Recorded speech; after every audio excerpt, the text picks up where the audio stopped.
Who else can I be his voice? I mean, all my life has been for the people.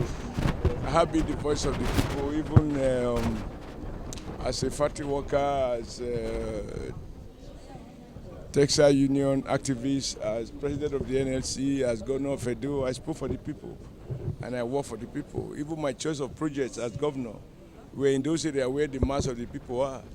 I have always believed, and I remain convinced, that a system works better when it delivers the greatest good to the greatest number.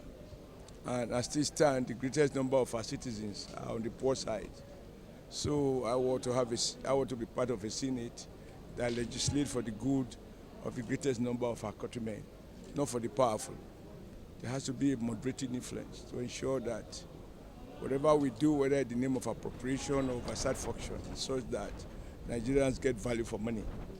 And you don't spend the kind of money you spend maintaining a parliament. It is expected that the executive will be powerful, but not to have absolute powers, so that it cannot be subject to legislative check. So it's not going to be worth my while if I'm just going to sit to collect monthly allowance. By my very nature, that is impossible. And I think there is a lot that we all can do differently.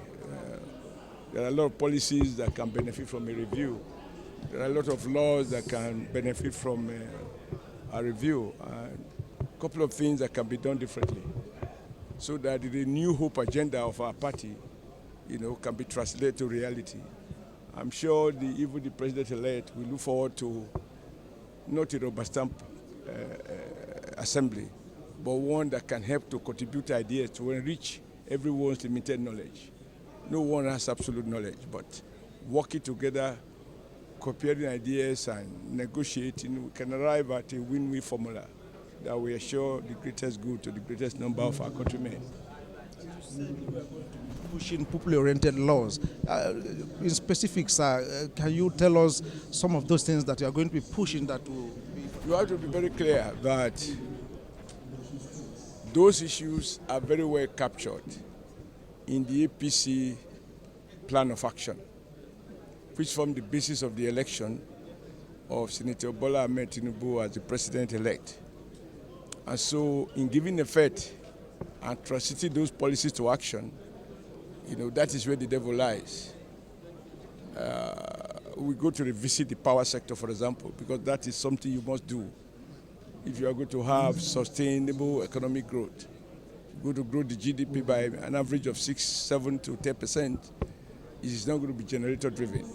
Now, how you deal with the power reform is not free of ideology and biases. The current problem we face with the power is that it was done in a way that it was meant to favor friends and relatives who know next to nothing about power distribution.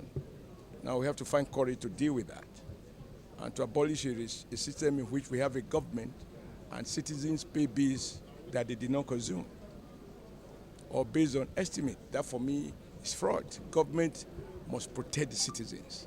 The consumer must be protected. Otherwise, your purpose, all the energy people spend going to vote for just a few guys to pick up the meat, it's not worth my while.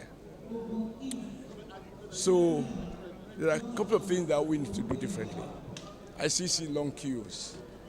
Anytime I see those queues, I am troubled because I fought against these obnoxious policies when I was president of the NLC. None of those things have changed. I'm even much more convinced now that we need to take some radical decisions to ensure that the petroleum product that we consume is refined in Nigeria, together with the other byproducts, arising from the process of refining. So I will go to Senate to begin to lament it. We'll go to Senate to fight it, to make it a reality, and to impose sanction. We'll make laws that must be enforced. I want to be in a Senate, that protect people such that police can't arrest an innocent person and turn him to be a criminal, while the real criminal has become a witness. There are a couple of things we can do differently to give every Nigerian a sense of ownership. It's not all about bread and butter. Beyond those are other issues of equity, fairness, and respect for the Nigerian citizen. In an ideal democracy, the most important asset of a citizen is the state, because the purpose of the state is to protect the weak. Those who are rich can build private roads. They can fly their jets. It doesn't matter whether your rules are good or bad. You know, they can fly to anywhere in the world to have their lunch and another part of the world to have their dinner. But there are people who are trapped here by reason of the economic situation. The state must protect those people. You know, our laws must reflect the value, the core values of our people, not the core values of the elite. So we must interrogate some of the assumptions and reform some of the decisions that have been taken. You know, I don't want to be in government and we are lamenting what is not working. I want to be able to provide solutions as to how we will do it differently to make it work. So I am hungry to see that, you know, because our time is almost out as a nation. So for people like me, at my age, we just must make this country work so that our children and our grandchildren will be proud. To call me a senator is not a big deal. What is a big deal is what I do with the office and the opportunity of being a senator, not only for Edo people, for all Nigerians. Thank you. What you report should reflect the views of the silent majority, not the talking class who don't vote. That's why you get shocked when election results are announced.